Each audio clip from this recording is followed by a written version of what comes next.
we said, you are an expert in the carnivore diet. I would say you haven't been doing it for super, super long, but you are, your content is incredible. You share your message out there with a lot of people, and it is January of 2023, which means it's World Carnivore Month.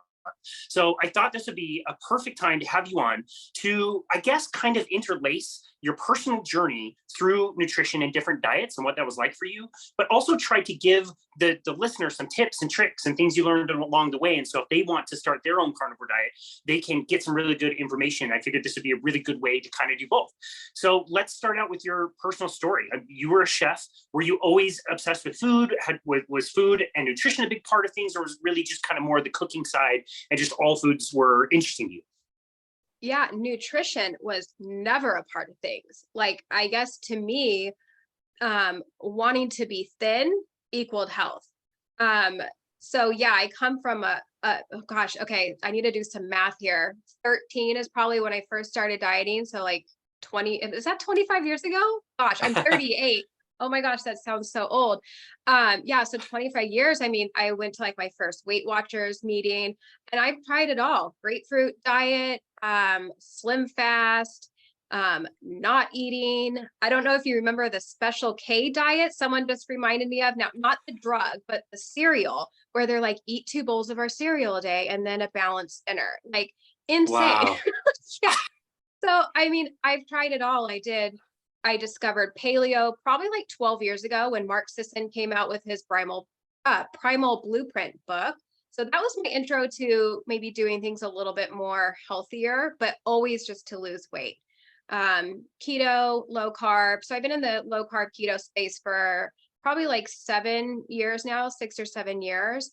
But then again, not caring what I was eating. Like, I didn't care what the ingredients were. I was worried about, losing weight, and I could be eating garbage as long as there was a shit ton of fiber in there to make it, low net carbs. So coming to carnivore, like, this is the first time that I did need to lose weight, and I still am.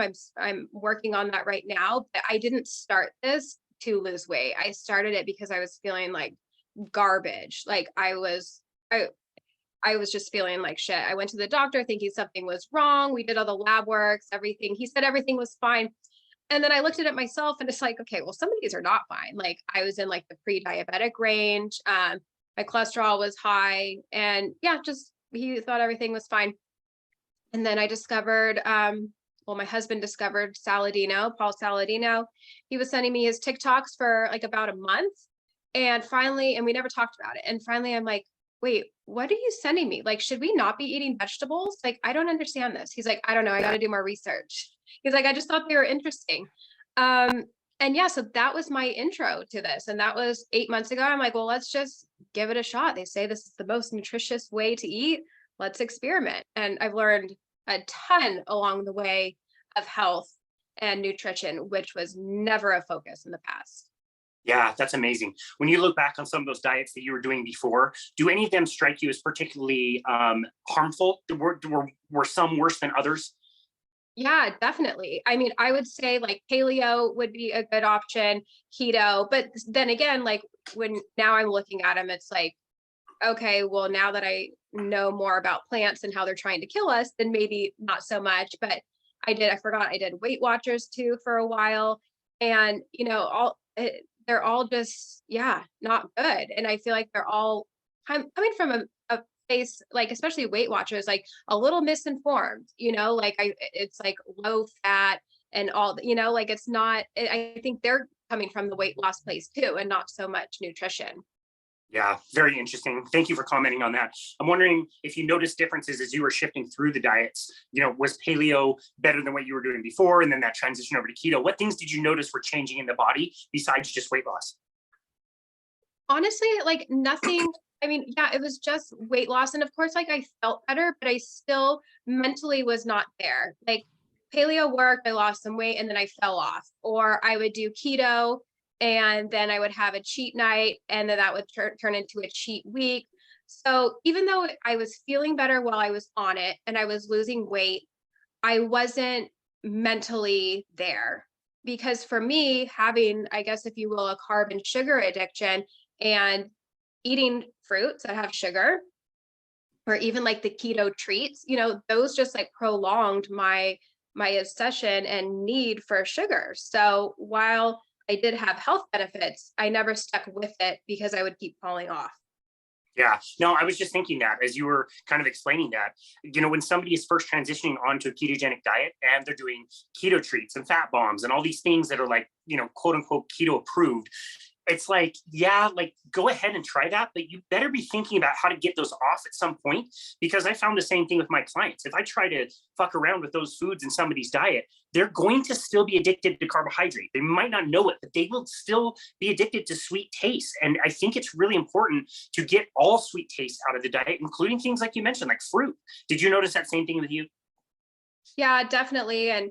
And I did do fruit in the beginning. So like I said, I found Saladino, which is, for those that don't know, Carnivore MD. So he's big on the fruit. And I feel like that's a whole other rabbit hole because a lot of people do not agree with what he's doing in the carnivore space. But I did start out that way with zero intention to go strict carnivore. So I was like, oh, great.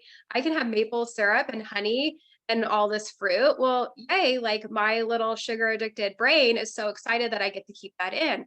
And it worked for me for 5 weeks. I was aware of where my carbs were at. I would probably keep them around, and I wasn't really like tracking, but just years of tracking, I kind of knew where I was at, maybe like 50 to 75 grams of carbs. So I wasn't doing 400 grams like he is. But then I noticed after a while that it's like, okay, I could have just eaten a pound of ribeye. I'm clearly full and satiated, yet I would want some like blueberries or something. Like my mouth was still hungry. I wanted that sugar. So I'm like, okay, like it's time to ditch the fruit because I'm still, while it helped me not have cravings for like processed things and I wasn't craving ice cream, but there was still that, craving sugar from fruit. Yeah, no, that's a really good point. I think it's really important to question why you're doing any type of diet and really, really get real with yourself about what your goals are, because that will help make some of those decisions for you. Do you want to have a carnivore diet that does have lots of fruit and honey in it or not? If you're living in Costa Rica and surfing for 3 hours a day and doing crazy hard workouts, then yeah, you could probably get away with that and be fine with that. If you have a history of sugar addiction and you live in America and it's winter, maybe that's not the best idea. And I love Paul Saladino. I love his message. I'm glad he's sharing it.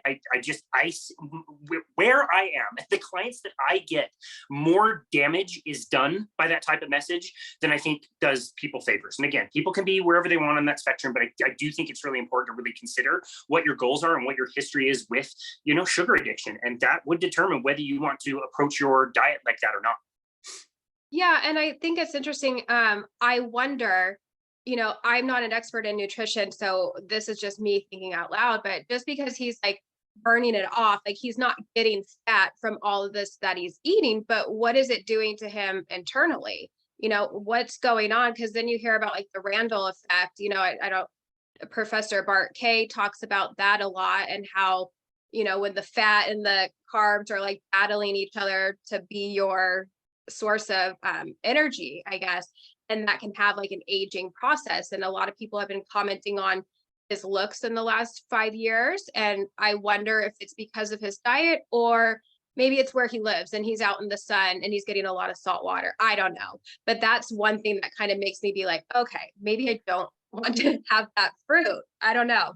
Yeah, no, that's a really good point. I mean, we all know about the damages of fructose in a diet, and that's a lot of fructose. And so whether or not that's going to have consequences is speculation, but I think it's important to talk about. So I really appreciate you going there with that point. I want to go back to that 30-day period where you've already been pretty much animal diet kind of friendly and in that zone. You've been keto for a while. What was it like to start to see those videos? Like, what was your resistance in the very beginning to what his message was about eating mostly animal products?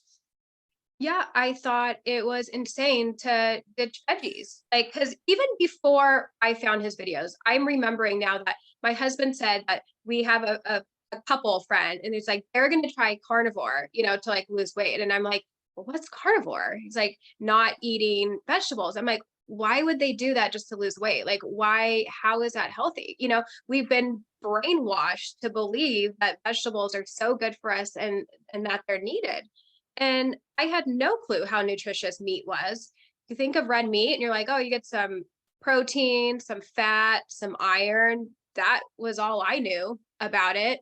So yeah, I thought it was insane until I started learning more, and he was explaining like why the plants are bad for us, and learning about the defense chemicals and the oxalates and the lectins and all that. And then it started to make sense, like, okay, we don't need the vegetables or fruit even to be healthy, that we can get all the nutrients our body needs just from meat, which is mind blowing to me. And it's still kind of crazy to think. And God, I wish more people would have an open mind to that instead of being so resistant. Like, absolutely not. There's no way. Like, just get curious.